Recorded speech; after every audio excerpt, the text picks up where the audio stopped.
Welcome to Burlap Teachers. Enjoy the video. You start by preparing materials and making the initial cuts. First, inspect the lock slot to confirm card thickness and notch placement. This ensures a snug fit. Then mark precise cutting lines with a ruler and marker so you cut once and correctly. Use a steady hand and a sharp utility blade. Make light scoring passes before deeper cuts.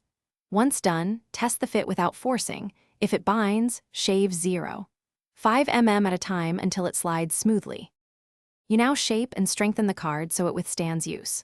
File all cut edges and bevel corners to reduce friction inside the lock. That prevents jamming. Next, reinforce thin areas with a thin layer of epoxy or a 1/16 plastic shim glued flush. This prevents bending.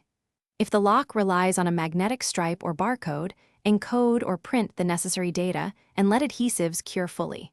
Make sure moving parts align. Misalignment causes failed reads. You finish by installing and rigorously testing the card. Insert it and operate the lock gently for 10 to 15 cycles while observing how it engages. This breaks in tight spots.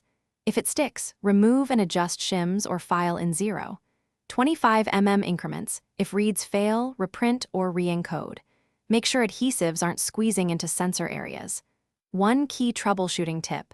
If the card intermittently fails, check for microscopic burrs or adhesive on the read head.